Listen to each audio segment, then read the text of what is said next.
வணக்கம், இது நிலா கிச்சன். இன்றைக்கி நாம் சம்மர் ஸ்பெஷல் ஒரு இன்ட்ரெஸ்டிங்கான சில்லனி ஒரு டெசர்ட் பார்க்க போகிறோம். மேங்கோ பனக்கோட்டா. இப்போ இது எப்படி பண்ணலாம் அப்படின்னு சொல்லிட்டு பார்க்கலாம்.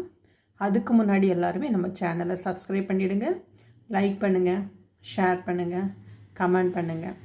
வாங்க இப்போ வீடியோக்குள்ளே போகலாம். ரொம்ப ஒரு ஈஸியான, அதே டைமில் ஒரு ரொம்ப டேஸ்டியான ஒரு டிஃப்ரெண்ட்டான ரெசிபி. இப்போ ஸ்டார்ட் பண்ணலாமா? நல்லா ஸ்வீட்டாக தும்பு இல்லாத பழமாக எடுத்துடுங்க, ரொம்ப நல்லா வரும்.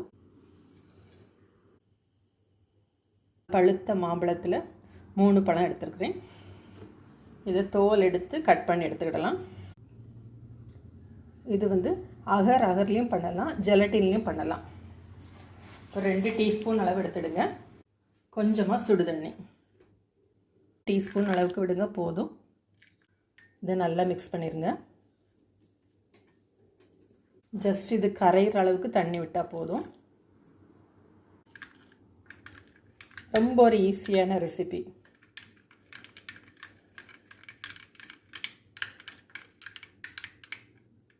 இது ஃபுல்லாக க்ரீமில் தான் பண்ணுவோம். பால் கொஞ்சமாக விடுவோம். இதுக்கு எப்படினாலும் பண்ணிவிடுங்க. இல்லைன்னா நீங்கள் 1 லிட்டர் பால் எடுத்திங்கன்னா ஒரு 300 ml வர அளவுக்கு அந்த பாலை குறிக்கிடுங்க. நல்லா குறுகின பாலை பிளெண்டரில் போட்டு நல்லா அடிச்சிருங்க. ஆனால் திரியாக இருக்கக்கூடாது, ரொம்ப ஸ்மூத்தாக இருக்கணும், சில்கியாக இருக்கணும். அப்படி கூட பண்ணலாம். நான் இன்றைக்கி க்ரீமும் மில்க்கும் சேர்த்து பண்ணுறேன். இதுக்கு தேவையான அளவுக்கு ஒரு 4 டேபிள் ஸ்பூன் அளவுக்கு சுகர் சேர்த்துக்கலாம்.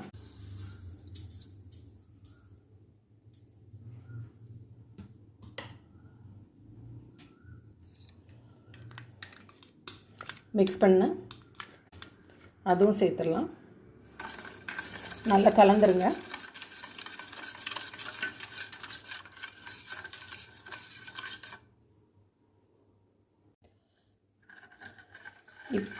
இது வரைக்கும் நம்ம இன்னும் ஃப்ளேமில் வைக்கல, அடுப்பில் வைக்கலாம். நல்லா மிக்ஸ் ஆனதுக்கு அப்புறமா அடுப்பில் வச்சிடலாம். ரொம்ப ஸ்லோ ஃப்ளேமில் வைங்க. நல்லா ஸ்லோ ஃப்ளேமில் மிக்ஸ் பண்ணி கொடுங்க. நல்லா டிஸ்வால் ஆகட்டும்.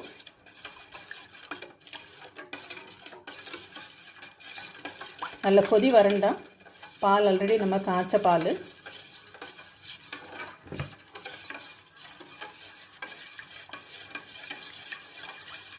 எல்லாம் மிக்ஸ் பண்ணி கலந்து வச்சதுக்கு அப்புறமா நீங்கள் ஸ்டவ்வில் வைங்க. அதுக்கு முன்னாடி ஸ்டவ்வில் வைக்காதுங்க. அதேமாரி நல்ல பால் பொங்கியெல்லாம் வரண்டாம். ஆல்ரெடி நம்ம நல்லா காய்ச்சி எடுத்த பால் தான் யூஸ் பண்ணுறோம். சூடானா போதும். இதுதான் ஃப்ரூட்ஸ் இல்லைன்னா கேரமல் பண்ணிக்கலாம், காஃபி பண்ணிக்கலாம். அதேமாரி ஃப்ரூட்ஸில் மேங்கோ பண்ணலாம், ஸ்ட்ராபெரி நல்லாயிருக்கும். ஒரு பேசிக்காக நீங்கள் இதை தெரிஞ்சு வச்சுக்கிட்டிங்கன்னா உங்களோட இன்ட்ரெஸ்ட்டுக்கு, உங்களோட டேஸ்ட்டுக்கு நீங்கள் எதுனாலும் ஆட் பண்ணி செஞ்சு கொடுத்துடலாம். இப்போ எல்லாமே நல்லா கரைஞ்சி பால் சூடேற ஆரம்பிச்சிச்சு, அந்த நுர வர ஆரம்பிச்சிச்சு. இப்போ நம்ம ஸ்டவ் ஆஃப் பண்ணிடலாம்.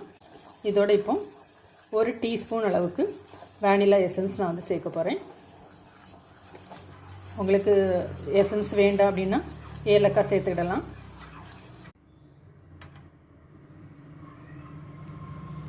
ஒரு டீஸ்பூன் அளவுக்கு வேனிலா. இது நல்லா ஆறினோடனே எந்த ஒரு சின்ன ஒரு டிஸ்டர்பன்ஸும் இருக்கக்கூடாது, ரொம்ப ஸ்மூத்தாக இருக்கணும். இப்போ ஃபஸ்ட்டு நம்ம சூடாகவே இருக்கச்சுலே இதை அப்படி ஃபில்டர் பண்ணி எடுத்துடலாம்.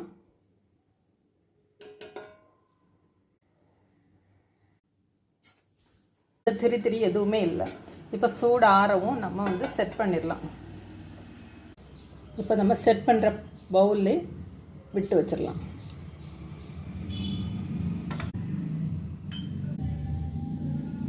நீங்கள் எந்த பாத்திரத்தில் செட் பண்ணுறீங்களோ அதே பொசிஷனில் இதை விட்டு செட் பண்ணிக்கல. இப்போ ஆஃப் த குவான்டிட்டி தான் நம்ம விடுறோம். மீதி ஆஃப்க்கு நம்ம மேங்கோ விட போகிறோம்.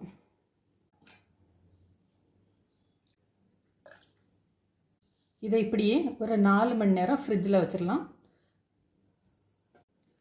பனக்கோட்டாக்கு நம்ம செட் பண்ணியாச்சு. 2 டம்ளர் மட்டும் சரித்து வச்சுருக்கிறேன். அப்போ பார்க்குறதுக்கு நல்லாயிருக்கும். 2 வந்து ஸ்ட்ரைட்டாக வச்சுருக்கிறேன். உங்களுக்கு எப்படி வேணுமோ அதேமாரி வச்சுருங்க. நீங்கள் எந்த பாத்திரத்தில் செட் பண்ணுறீங்களோ அதிலேயே டைரெக்டாக விட்டு அப்படியே ஃப்ரிட்ஜில் வச்சுருங்க.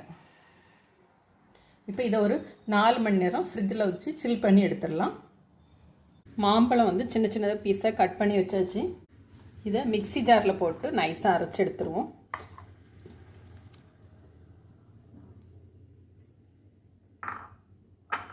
ஒரு பவுல் எடுத்துடுங்க.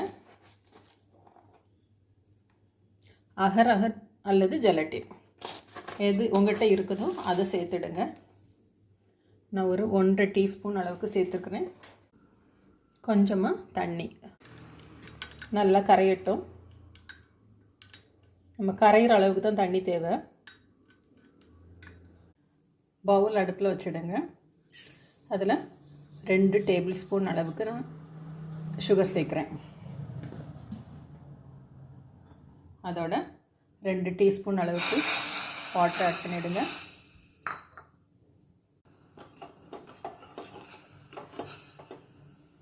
இதை நம்ம டிசால்வ் பண்ணி வச்சுருக்கிறதையும் சேர்த்துடலாம்.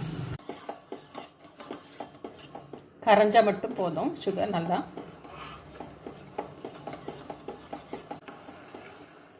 நல்லா கரைஞ்சிட்டு இப்போ ஸ்டவ் ஆஃப் பண்ணிடலாம். இது வந்து சூடாக ஆறட்டும்.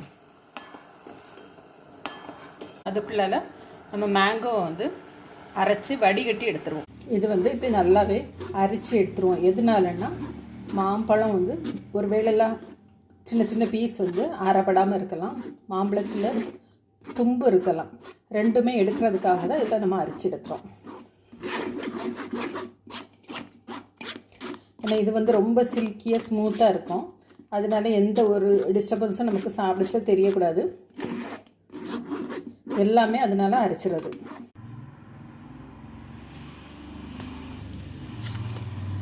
மாம்பழத்தை நம்ம வந்து வடிகட்டி எடுத்தாச்சு. இப்போ இதில் நம்ம ரெடி பண்ணியிருக்கிற சுகர் சிரப்பும் சேர்த்துடலாம். நல்லா கலந்துடுங்க. மாம்பழம் பியூரியை ரெடி பண்ணி வச்சுக்க பால் செட் பண்ணி வச்சுக்கோம்ல, அதில் சேர்த்துடலாம்.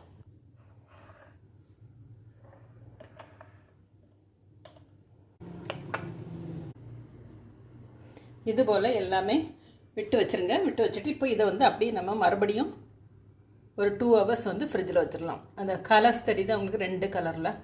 சாப்பிட்றதுக்கு ரொம்ப அட்ராக்டிவாகவும் இருக்கும், டேஸ்டாகவும் இருக்கும்.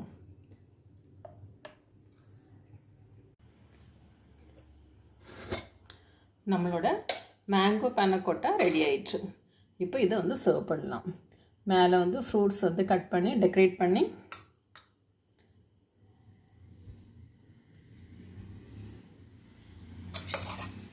சம்மருக்கு சாப்பிட்றதுக்கு சில்லுன்னு ஒரு டெசர்ட் வந்து ரெடி ஆயிடுச்சு.